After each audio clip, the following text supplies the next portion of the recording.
Assalamualaikum warahmatullahi wabarakatuh. Ya, jadi nama saya adalah Silo Edi Kusuma.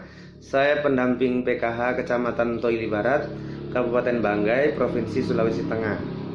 Ya, jadi hari ini saya mau menjelaskan mengenai stimulasi pada bayi baru lahir sampai dengan usia 6 bulan. Ya, adapun stimulasinya itu di sini yang akan saya jelaskan ada 6 poin. Yang pertama adalah mengajak ngobrol atau berbicara anak. Yang kedua bernyanyi. Dan yang ketiga bermain. Yang keempat membacakan buku atau dongeng. Yang kelima mendengarkan musik. Dan yang keenam memijat bayi. Adapun yang pertama yaitu mengajak ngobrol atau berbicara anak.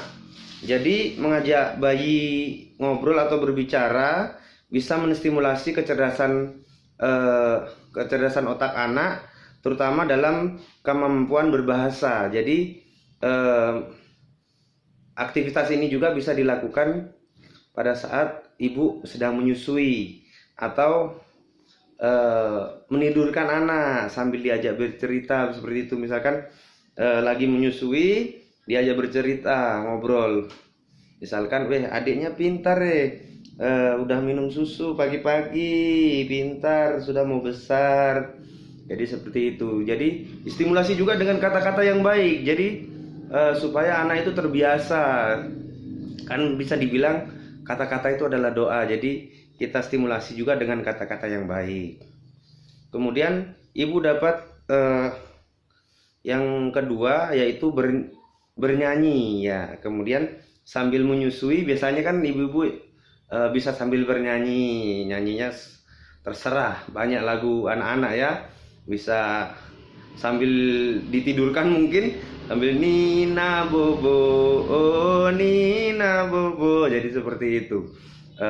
Orang tua itu dapat bernyanyi saat menyusui atau menidurkan anak. Kemudian aktivitas bernyanyi ini dapat menstimulasi otak bayi, jadi kecerdasan. Ya, jadi selain menstimulasi, ini juga bisa menghibur anak. Jadi anak bisa terhibur, jadi senang. Jadi biasanya kalau dengan bernyanyi, biasanya anak lebih mudah untuk cepat tidur. Kemudian yang ketiga adalah bermain. Ya, meskipun masih bayi, kita biasakan dengan bermain permainan-permainan yang sederhana. Kalau masih bayi biasanya itu mainnya cilukba.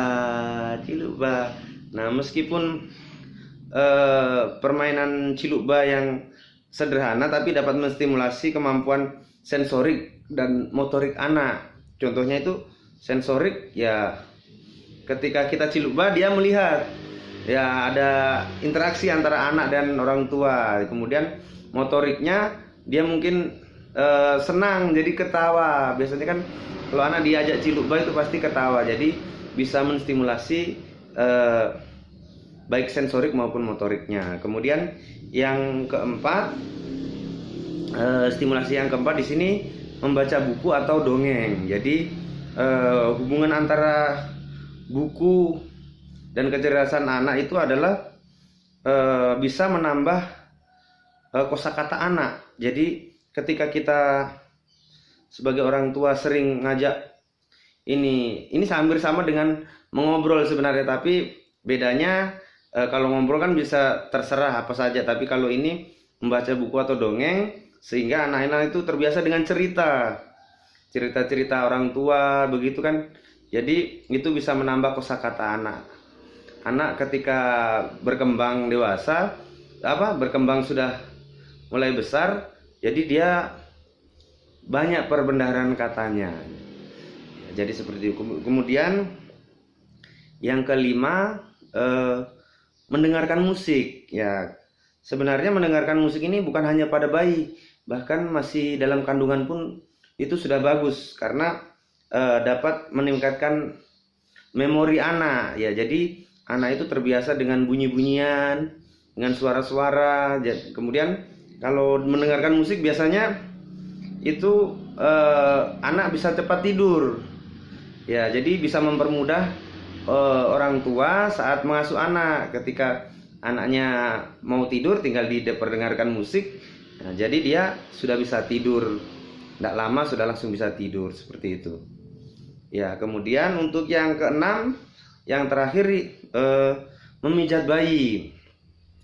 Ya, jadi memijat bayi ini bisa dilakukan ketika mau tidur atau seperti itu ya. Jadi fungsinya itu memberikan kenyamanan pada bayi, sehingga timbul kedekatan antara orang tua dan anak. Jadi bisa sambil dipijat-pijat sedikit ketika mau tidur, sambil didengarkan musik tadi kan. Ya, jadi anak bisa merasa lebih dekat dengan orang tuanya karena orang tuanya memberikan perhatian lebih kepada anaknya. Ya, jadi mungkin hanya itu saja video mengenai stimulasi pada bayi baru lahir sampai dengan usia 6 bulan. Jadi ada 6 poin yang sudah saya jelaskan. Yang pertama, mengajak ngobrol atau berbicara anak. Yang kedua, bernyanyi. Kemudian yang ketiga, bermain. Yang keempat, membaca buku atau dongeng. Yang kelima, mendengarkan musik. Dan yang keenam atau yang terakhir, memijat bayi ya. Jadi cukup sekian dari saya akhiri. Wabillahi taufiq wal hidayah. Assalamualaikum warahmatullahi wabarakatuh.